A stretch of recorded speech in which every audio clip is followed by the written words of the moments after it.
Hello class. In this video lecture, we will review the concept of intersectionality. In this 2-week unit, we will explore what is intersectionality, where did the concept of intersectionality come from, and learn what this concept offers to social work practice. Over the next 2 weeks, we will not just learn about intersectionality as a concept, we will also learn about its principles and apply the concept of intersectionality to better understand vulnerable populations. So let's get started.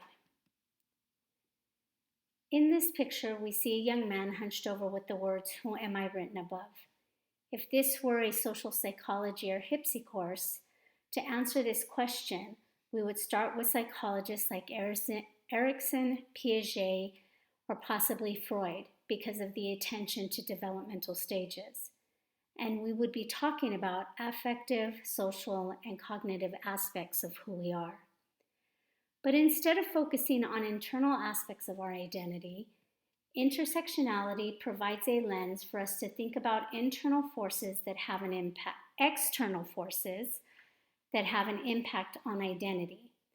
This image speaks to the idea of intersectionality and poses the question, what are those things that bind us?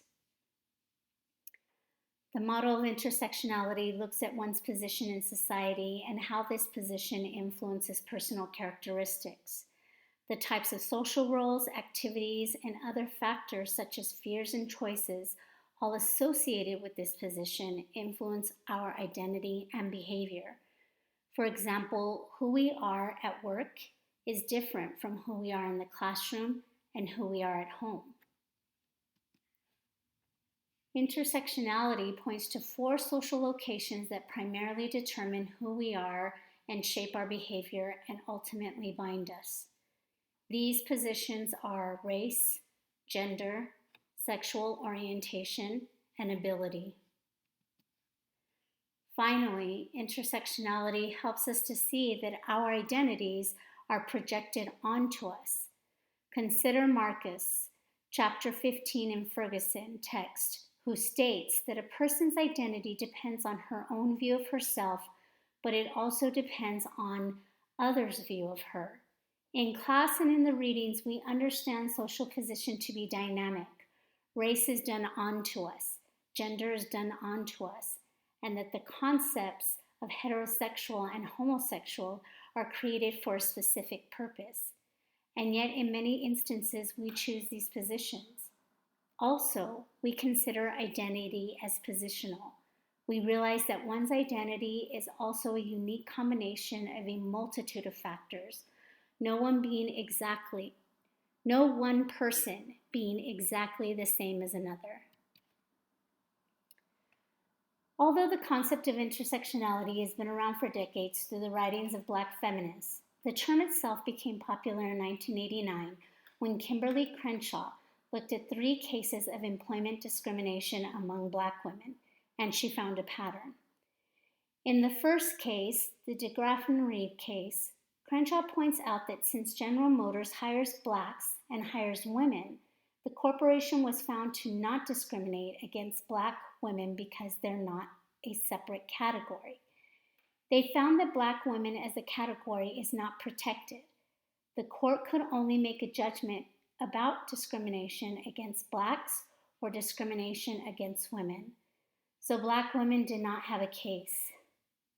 Similarly, in a case by Moore, plaintiffs alleged that the employer Hughes Helicopter practiced race and sex discrimination in promotions to upper-level positions.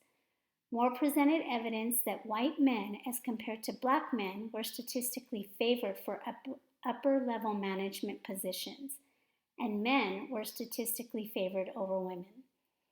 But the court concluded that a Black woman's situation is not like that of a Black man or a white woman's. So in effect, the court ruled that Black women as a group could not demonstrate discrimination. Finally, in a case by Payne, 2 Black women alleged race discrimination against the pharmaceutical plant Trevenol. Court ruled that Black women could not represent an entire class of Blacks, So what is found to be true for Black women could not apply to Black men.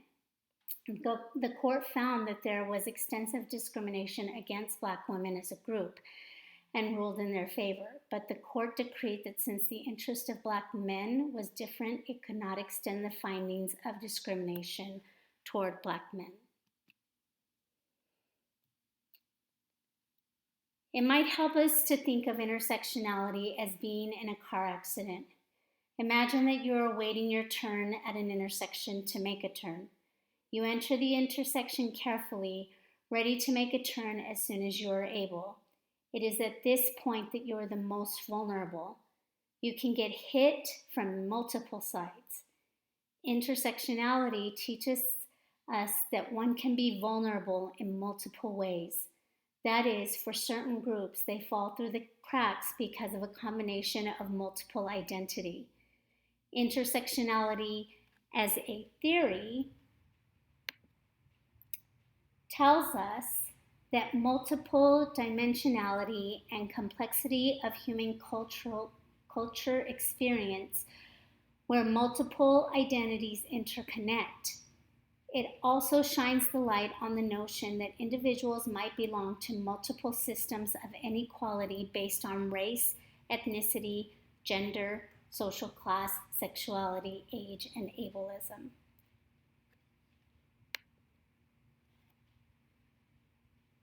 In this image, we see Audre Lorde addressing the multiple vulnerabilities that Black women must endure with her infamous quote, "There is no such thing as a single issue struggle because we do not live single issue lives." For example, women who may lack immigration status, have limited English proficiency, may not be informed about their rights, are often locked into low-paying service jobs, jobs that offer little protection and little chance for advancement, and in turn perpetuate their poverty. These women are caught in a matrix of domination. Intersectionality and oppression teach us that the intersection of race, gender, social class, etc. creates this matrix of domination. Within this matrix, individuals may experience disadvantages or privilege through their combination of identities. So that concludes the overview for this week. We will continue with our, next week there will be a continued PowerPoint presentation video for you to review before we meet during our synchronous class time. Have a good week.